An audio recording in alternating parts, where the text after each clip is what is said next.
My lords, I must start by saying how honoured and humbled I am to be making my maiden speech.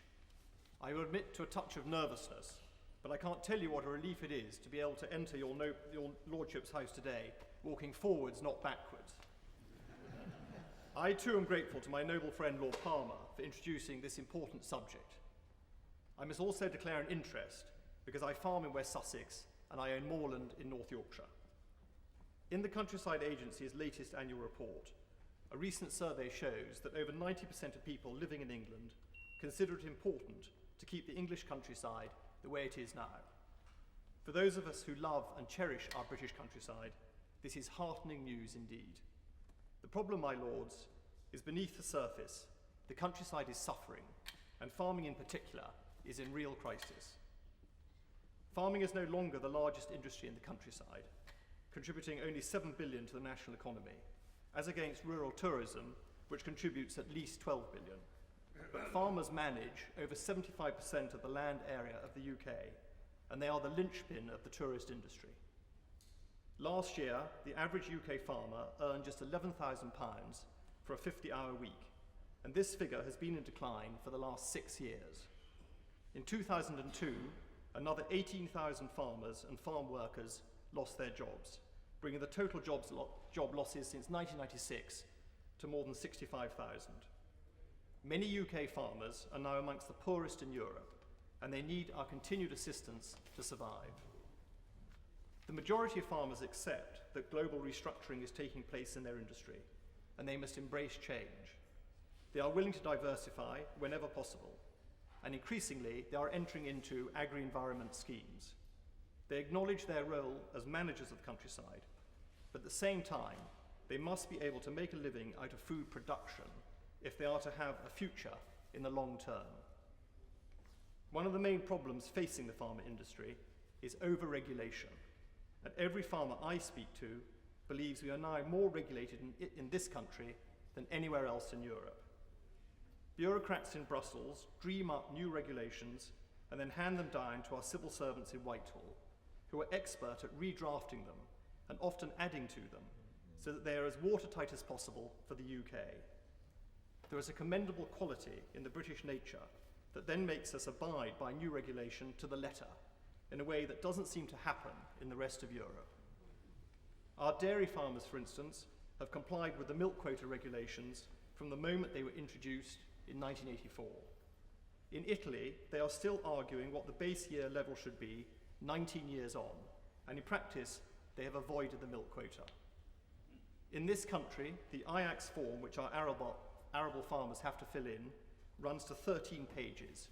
In Ireland, it runs to 2. In the livestock sector, our regulatory controls are now so severe, it is estimated compliance costs our farmers 30% more than in other parts of the world. It is hardly surprising, therefore, that our home market is flooded with beef from South America and Ireland, and lamb from New Zealand.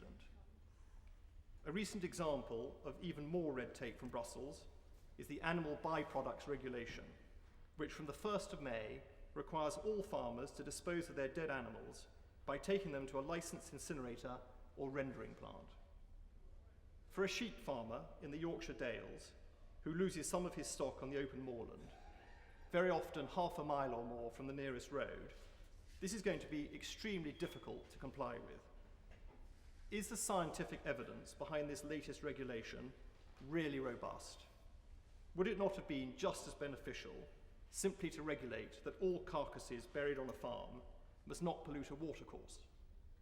Has anybody done an estimate of the extra pollution to the environment of all these farm animal carcass movements and the effects of incinerating them? What about dead carcasses on our roads? Are councils going to pick them up? What about dead pets? My lords, if farming in this country is to have a future, we must reduce unnecessary red tape instead of constantly adding to it. We must remove regulation where the benefit is disproportionate to the costs of implementing it. We must get away from the current system of central government trying to micromanage the farming industry from Whitehall, gold-plating everything which comes out of Brussels. We must find new ways of letting the farming industry regulate itself through farmer assurance schemes, allowing it to produce good quality food safely to comply with the high standards demanded by supermarkets and other retail outlets. Somehow, we must give the farming industry back to itself and get central government out of it. There are many examples in the world where deregulation in an industry has been made to work very successfully. In New Zealand in 1984, the government decided to deregulate the trucking, shipping and airline industries with remarkable results. It moved the bias of its transport safety regulations from one of operator compliance to operator accountability. Instead of central government writing the safety rules and then ensuring that they were being complied with, it made the industry accountable for all safety outcomes. The result was the number of Ministry of Transport regulators in New Zealand reduced from 4,500 employees to just 57. Safety in the transport industry improved across the board, and prices either stabilised or fell as the industry discovered innovation. Deregulating the UK farming industry will not be easy, and it will take time, but somehow we must start this process. My lords, the British countryside is one of our national treasures, and farming is its backbone. I believe Her Majesty's government must ensure that farming has a future in this country. My lords, it's a very great privilege and pleasure for me to congratulate the noble Duke, the Earl Marshal, on his really excellent maiden speech. A very valuable, expert, well-directed and robust contribution to this important debate. Your lordships will all have reason to remember with great gratitude the immense contribution to this House and to the nation made by the noble Duke's father. It's very good to be able to welcome the noble Duke as an active member of this House. We look forward with enthusiasm to his future contributions to our debates. And may I, on a personal note, say what very happy memories, childhood memories I have of visits to Arundel, to that wonderful cricket ground, and to that beautiful part of West Sussex farmed by the noble Duke.